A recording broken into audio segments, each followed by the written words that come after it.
Hi, Eric Lanask here at ITEXPO. We're in Las Vegas at the Rio, and on the program with me today from Thingworx is John Canosa. John, thanks for joining me. Well, thanks for having me. So, there's always, especially when certain markets and market segments start seeing a lot of momentum. Industry consolidation always becomes a question, and typically a way for it to continue evolving and growing and building that momentum. Talk to me a little bit about what drove the Exida deal and how that's been playing out. Sure. I think, as you mentioned, as the hype increases and a lot of players are getting into the space, and I think that's actually a sign of some maturity happening, or Sure. at least beginning to happen in the space. And having been in the space for about 15 years, it's actually, I think, a very good thing. Mm-hmm. So consolidation becomes inevitable, and Thingworx was acquired by PTC back at the end of December last year. I'm very excited about that, and a great fit from a company perspective, and the vision of PTC for smart connected products was a natural fit for Thingworx. Now when we bring in Exida into the fold, essentially what PTC has done has taken the two leading platforms, and there was a pretty big distance between number 1, 2, and then back to number Sure. 3, and combine them together to create an offering that really is unmatched in the breadth and completeness of the functionality.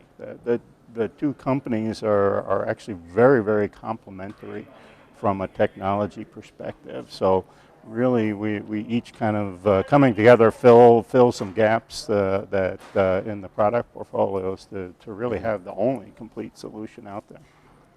So, sometimes we've seen in the market with, a couple of the top vendors in any space coming together, you end up seeing a little bit of complacency in the market. So how do you now, as a complete provider, end up, how can you avoid that and continue to drive the market forward? Yeah, I don't think that's going to be an issue here, because the consolidation is actually happening pretty early in the market. We're still kind of in that hype cycle, inflated expectations piece, and what the combination of Thingworx and Exida does, combined with the PTC offerings, is that puts us in a very solid position, because now we have a very large player with a complete offering.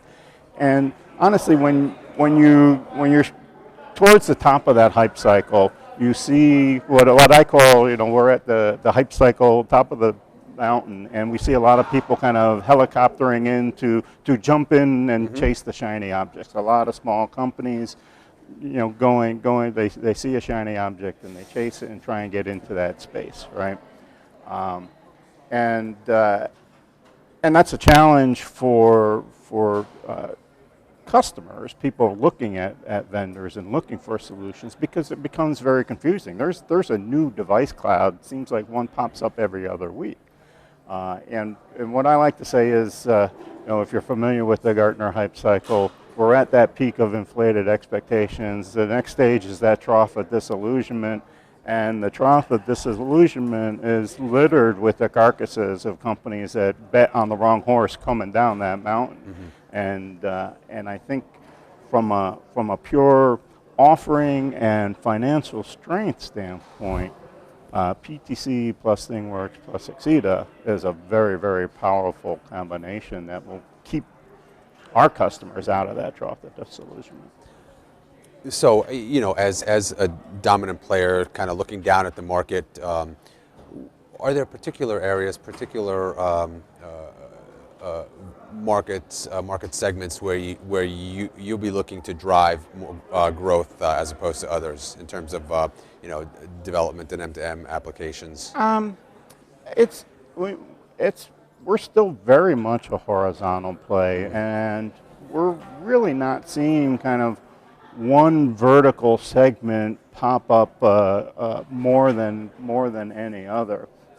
In fact, what I see is that this has really become, and one of the powers of the Thingworx platform for this rapid application development is, it's really micro verticals. I mean, take something like smart farming, right? Smart farming, people would think of that as a vertical, a vertical segment.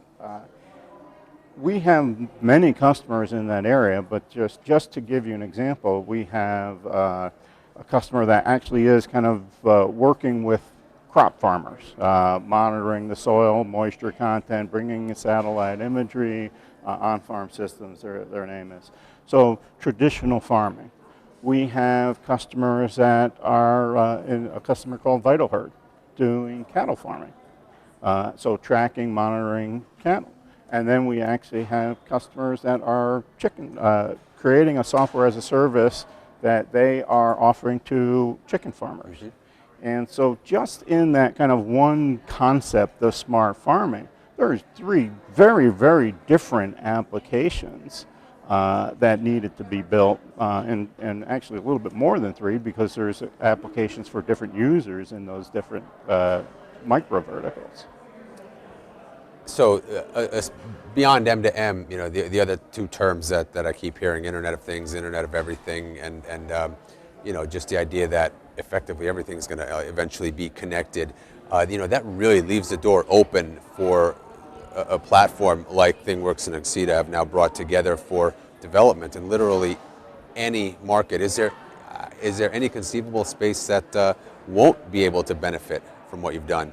The minute I pick one, someone will come up with an idea that they want to connect. I mean, who would have thought even 5 years ago that there'd be connected sneakers?